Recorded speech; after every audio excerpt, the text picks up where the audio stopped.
¿Ya se ve la presentación, Jaime? Excelente. Ya está grabándose. Vamos a ver la absorción, hígado y páncreas. Ya habíamos dicho que el tubo digestivo estaba organizado en vellosidades y criptas y que cada célula en su borde tiene un borde en cepillo que incrementa de esta manera, de una forma muy importante, la superficie de contacto de la célula, de la membrana plasmática de la célula con el contenido de la luz.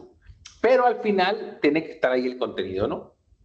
Muy importante el tema de las mitocondrias, es una célula que está muy activa metabólicamente, y entender que tenemos por ahí vesículas que hacen efecto de pinocitosis, donde se invaginan hacia adentro de la célula, y algunas de ellas incluso terminan de formar un canalículo que llega a pasar a través de toda la célula, desde la porción apical hasta la porción basal.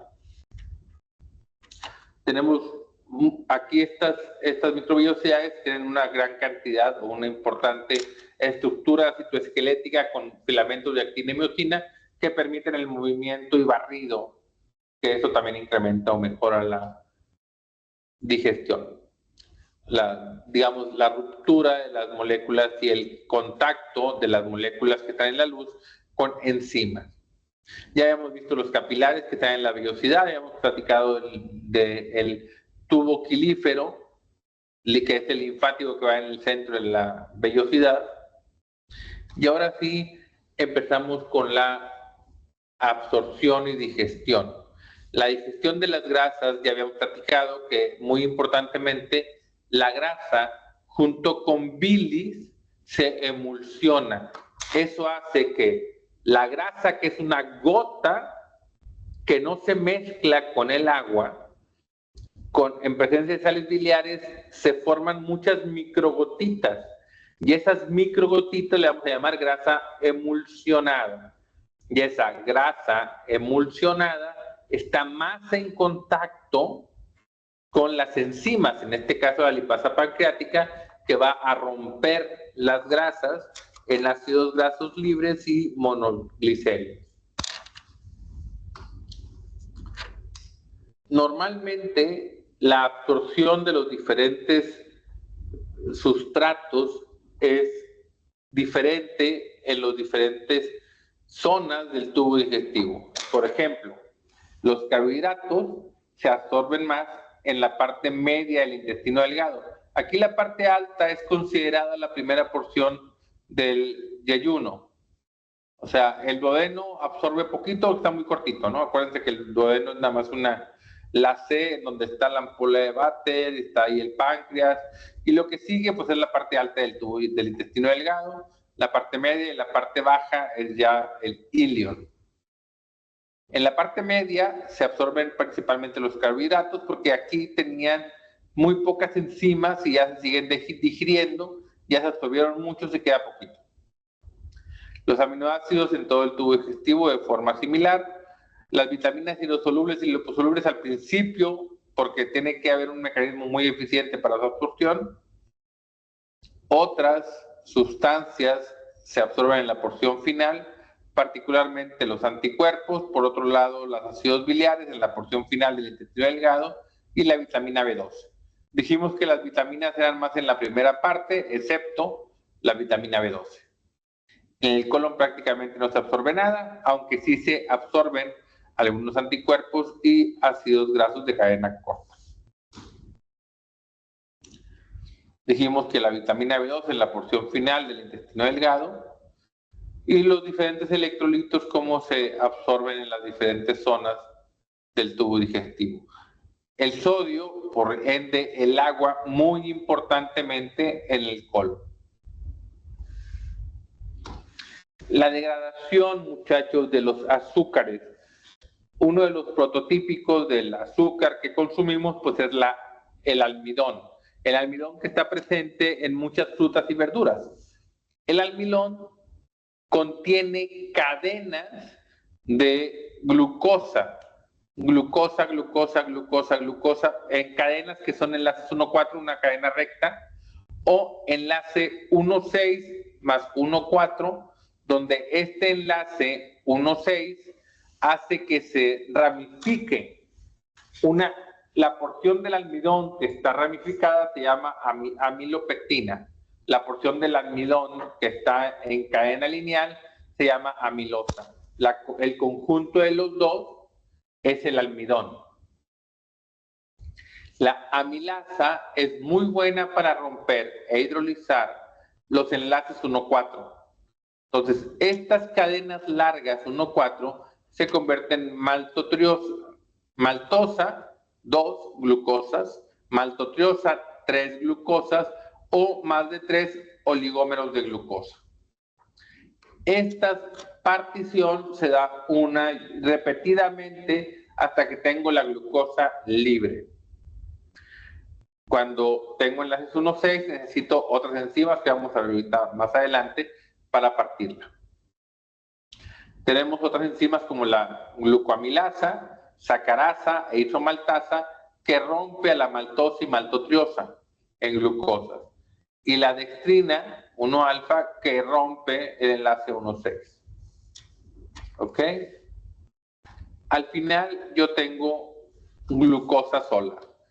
Tengo, por ejemplo, otros carbohidratos como la sacarosa, que tiene glucosa y fructosa, que la rompe la sacarasa, la lactosa, que tiene glucosa y galactosa, que es rota por la lactasa.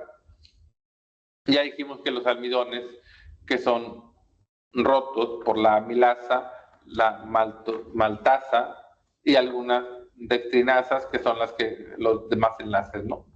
Tenemos la amilasa en la saliva, que degrada el 20 al 40%, y el resto por la amilasa pancreática.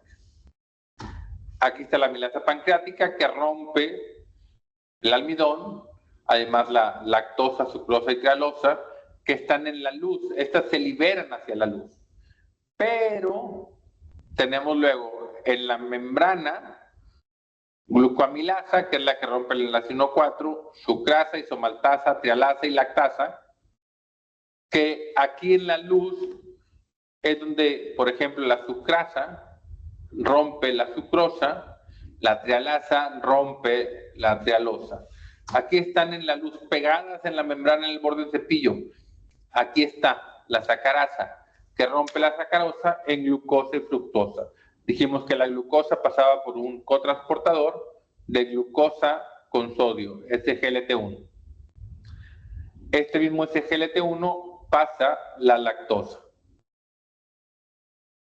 la glucosa y galactosa. En cambio, la fructosa pasa por un canal que se llama GLUT5. Esta pasa solo a favor de un gradiente de concentración, porque adentro de la célula pues no hay fructosa, ¿verdad? Entonces va a pasar. Aquí tenemos el cotransportador de glucosa y sodio. Las proteínas, muchachos, la absorción de proteínas esencialmente se tienen que partir en aminoácidos.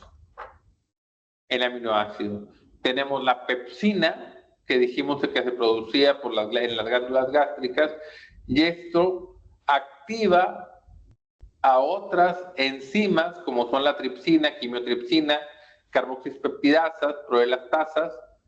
Esta rompe a los péptidos en diferentes lugares, la porción aminoterminal, la porción carboxiterminal o en medio, y si de los aminoácidos son básicos o son ácidos o neutros, etc. Y eso al final concluye en aminoácidos libres. El jugo pancreático es muy rico en enzimógenos, que son el tripsinógeno, quimiotripsinógeno, proelastasa, procarboxipeptidasa, A y B.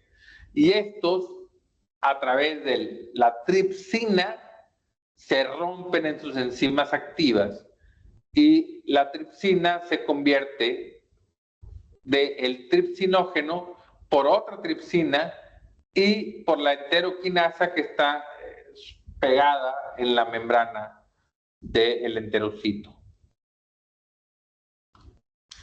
Aquí está un precursor, cualquiera, en este caso un tripsinógeno, y como la enteroquinasa rompe el pedazo en una enzima activa. ¿Ok? Y esta tripsina luego todos los demás simógenos como los produce. Ya que tengo yo los aminoácidos van a pasar en un cotransportador con sodio, igual que lo hace la glucosa que ya dijimos. Había luego un antitransportador de hidrogeniones y un antitransportador de cloro, bla, bla, bla. Todo eso hace que se absorban los iones y junto con los iones, pues estos diferentes sustratos y el agua que sigue un gradiente de concentración. Aquí están los diferentes péptidos, carboxipeptidasa A y B, cómo modifica dependiendo de las condiciones de la proteína. Nada más, no es nada más relevante eso. Y tenemos un cotransportador con hidrogeniones, que es el PEP1, que mete a la célula dipéptidos y tripéptidos. Y luego tenemos una digestión citosólica para que los aminoácidos sean los que se absorben hacia el capilar.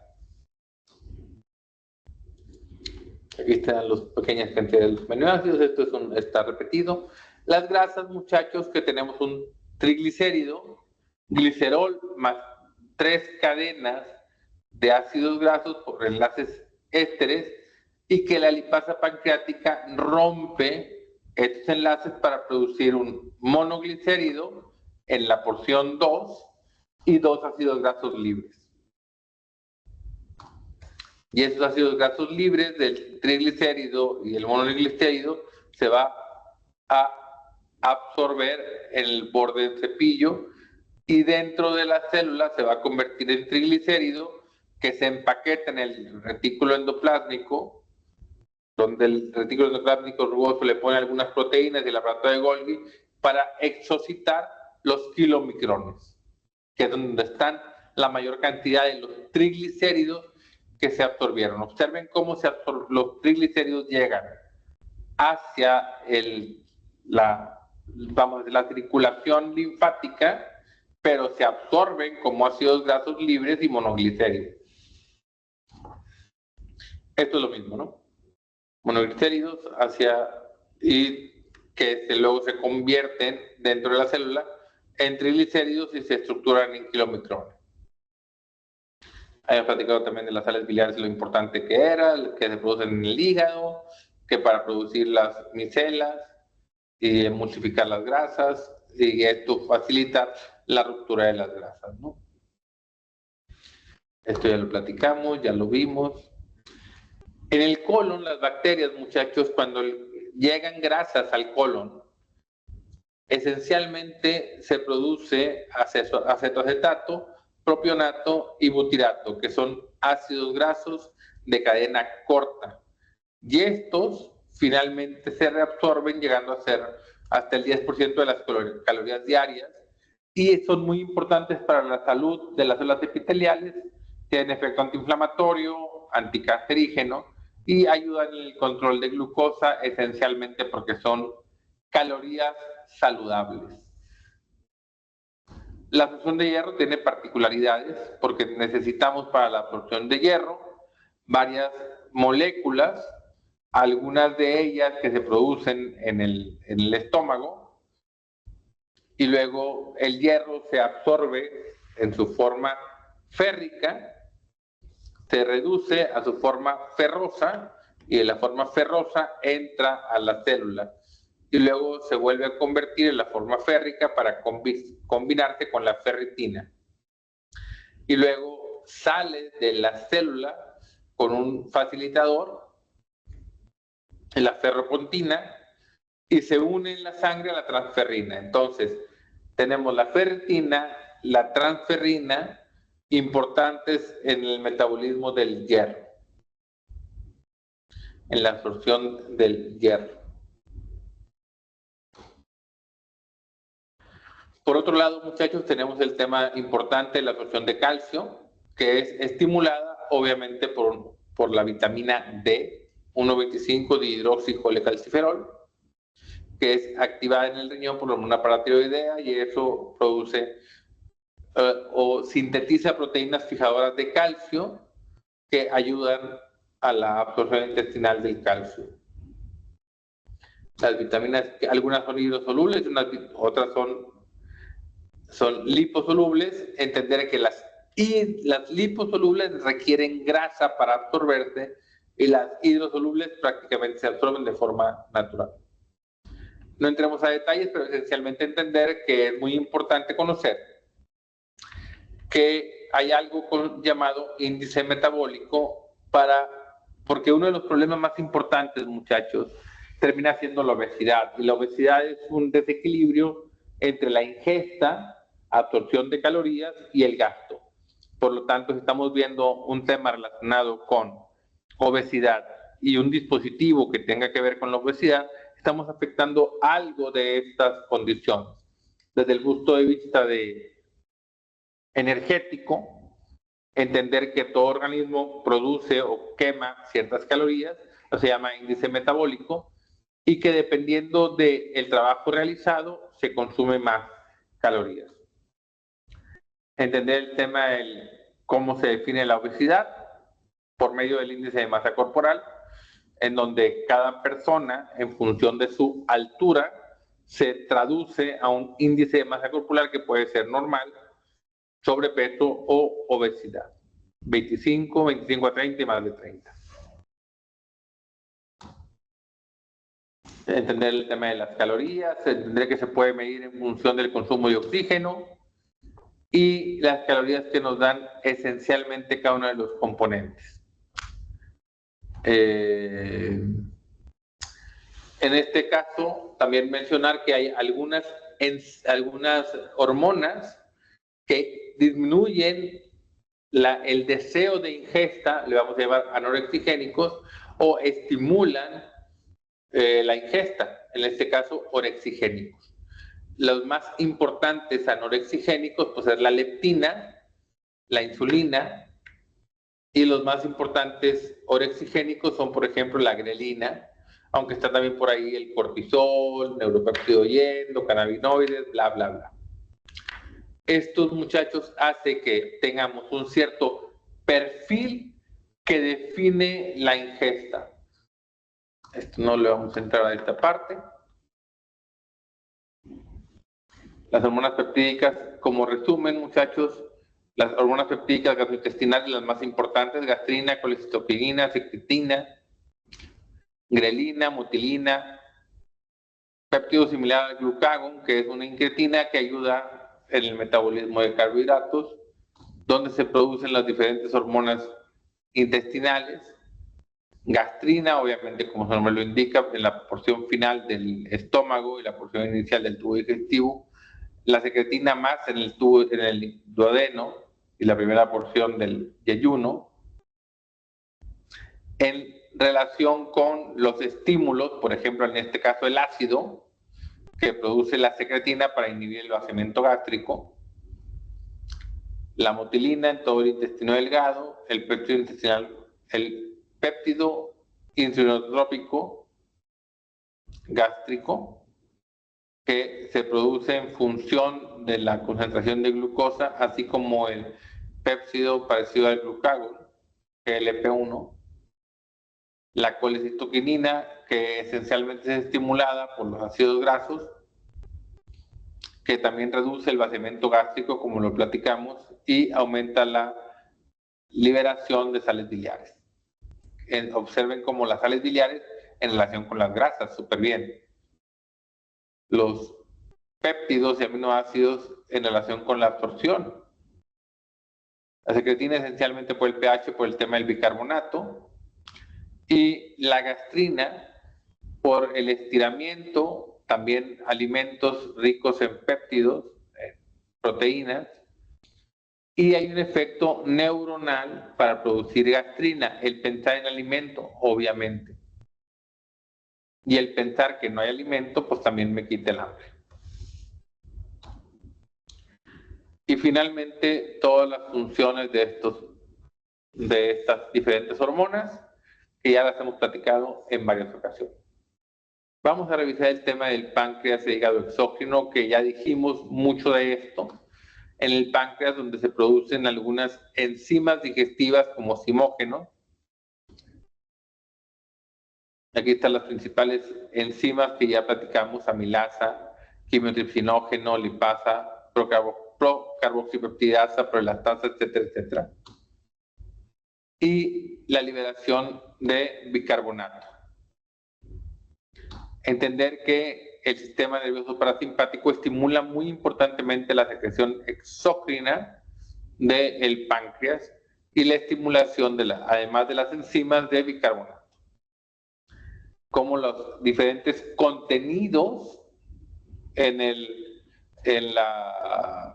estómago, en el intestino delgado, liberan una diferente cantidad dependiendo de la secretina o las colecistocinina, más agua, poquita agua y muchas enzimas, o mucha agua y bicarbonato y pocas enzimas en el caso de la secretina y la colecistoquinina. La secreción de los ácidos biliares, nada más entender que es en el hígado. En el hígado no creo que tenga más sentido platicar el detalle de la anatomía de las conductos biliares, pero esencialmente aquí están los canalículos biliares que forman una red que van a llevar la bilis hacia la vesícula biliar. Y en la vesícula biliar se van a acumular habiendo patología importante aquí, por ejemplo, la formación de cálculos, donde la formación de cálculos está en relación con la concentración de colesterol, lecitina y sales biliares, en donde dependiendo de en qué zona de la concentración esté, hay más propensión o menos propensión para producir cálculos. Por eso los cálculos se dan más frecuentemente en mujeres y más frecuentemente en personas con sobrepeso. ¿Tienen más colesterol?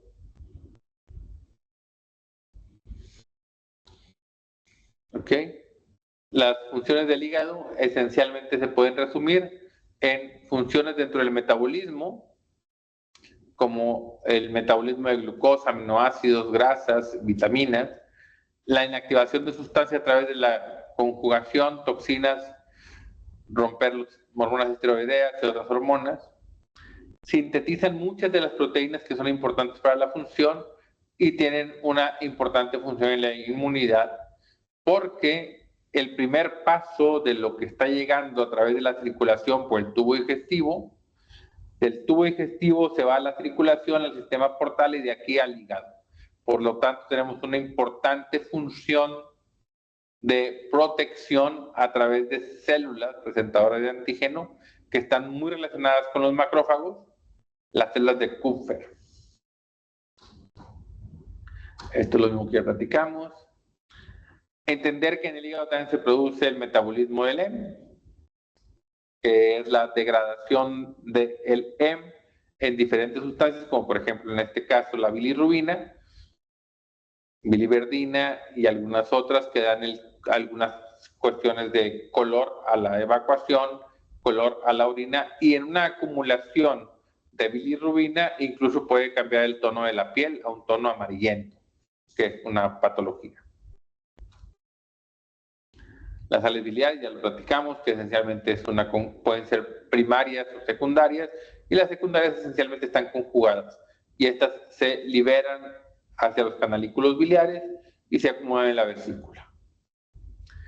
Y luego estas sales biliares llegan al tubo digestivo y hay un mecanismo de reabsorción de estas células conjugadas, que a eso le vamos a llamar la circulación enterohepática, para no desperdiciar todas las sales biliares que se tuvieron que fabricar. Después de eso, algunas de ellas van a eliminarse por el riñón y las que no se reabsorbieron se eliminan en las heces. El tema de la patología, ya la ictericia, esencialmente es una obstrucción de los canalículos biliares con incremento en la hemoglobina. Este incremento en la bilirrubina, puede ser por un incremento en la destrucción de la hemoglobina o una obstrucción a nivel de la vía biliar. La circulación enterohepática ya lo platicamos un poquito. El tema de la bilis, que esencialmente son las sales biliares y que van a ayudar en la digestión de las grasas. Cómo se modifica la concentración de las diferentes sustancias, de los diferentes iones en la bilis. En la bilis que viene del hígado y luego en la vesícula biliar, cómo se concentran las sales biliares hasta 5 veces. La bilirrubina se concentra hasta 10 veces y así sucesivamente se van aumentando la concentración, con excepción del sodio, por ejemplo, y del cloro. Ya había platicado que la principal hormona que produce la contracción de la vesícula biliar es la colecistoquinina. Y por otro lado tenemos la secretina, que transporta, ahora sí, o estimula la secreción parenquimatosa de las sales biliares. La estimulación vagal produce una contracción débil de la vesícula biliar. Y yo creo que ya después de esto, terminamos. Vamos a dejar de grabar. Dejamos de grabar.